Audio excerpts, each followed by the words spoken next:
Eu sempre digo contexto. Hi everyone, it's me again, Annie. And today we have a new video for you. Today we will talk about why your translations are not always very good.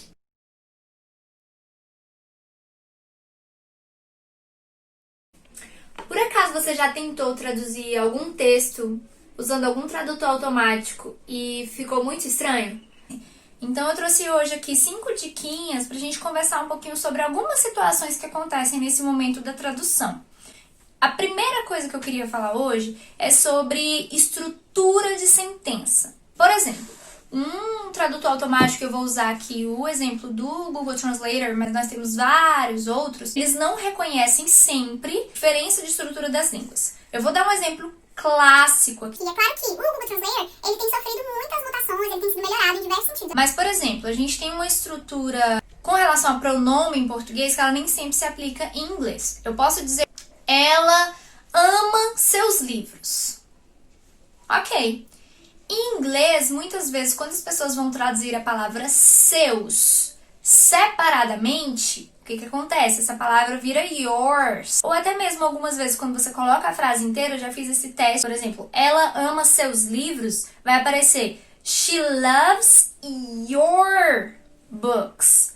E às vezes não é isso que você quer dizer. Você quer dizer que ela ama os livros dela. Então seria her books. Quando você tenta traduzir separadamente a palavra seus, ela vai se transformar em yours, que é o pronome de segunda pessoa do singular.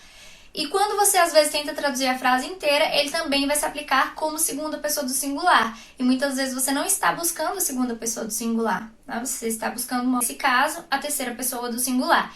A segunda situação se refere a expressões idiomáticas. Novamente, para o caso dos tradutores automáticos, que nem sempre, obviamente, vão reconhecer as expressões idiomáticas. Se você parar para pensar na frase, ela gosta de estudar a céu aberto.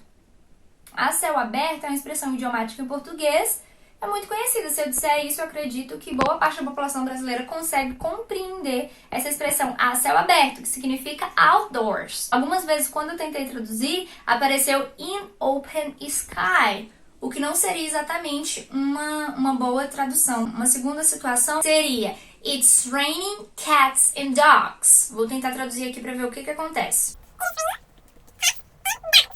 Está chovendo cães e gatos.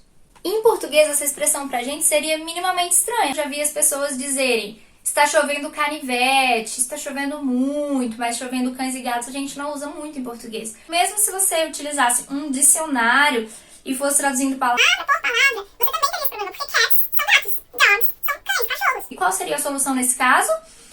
Gente, aquisição de vocabulário, tá? Busca de contato contextualizado, é o que eu sempre digo, contextualizado da língua. Uma terceira situação é com relação a nomes próprios. E dependendo do nome da pessoa, o tradutor acaba traduzindo o nome dessa pessoa para alguma palavra em inglês que não deveria ser traduzido. Porque nome próprio de alguém não vai ser traduzido, né, gente? É o nome próprio. Por exemplo, nome de cidades também. Eu já vi acontecer, foi o estudante falar, queria dizer que nasceu em Minas Gerais, no estado de Minas Gerais. E aí esse estudante escreveu, I was born in Mines. Por quê? Porque ele foi lá no tradutor e colocou assim, ó, Minas. Aí o que aconteceu, gente? Mines. Então ele falou, I was born in Mines. Possível, mas curioso, né? Uma quarta situação que parece meio óbvio, mas é super importante falar. E aqui, gente, sem julgamento do que é gramática prescritiva, nada disso, não tenho essa intenção aqui. tô realmente sendo franca com vocês por que a tradução não funciona. E aí eu vou falar um pouco sobre a questão da ortografia em português, porque às vezes a gente comete erros ortográficos e uma palavra vira outra em inglês. Ou mesmo você não consegue a tradução porque a palavra não está com a grafia que seria apropriada. Vou dar um exemplo aqui, clássico. Uma das palavras mais e mas. O que acontece, gente? Olha aí. Se a gente escrever mais num tradutor como o Google Tradutor, por exemplo, olha o que acontece.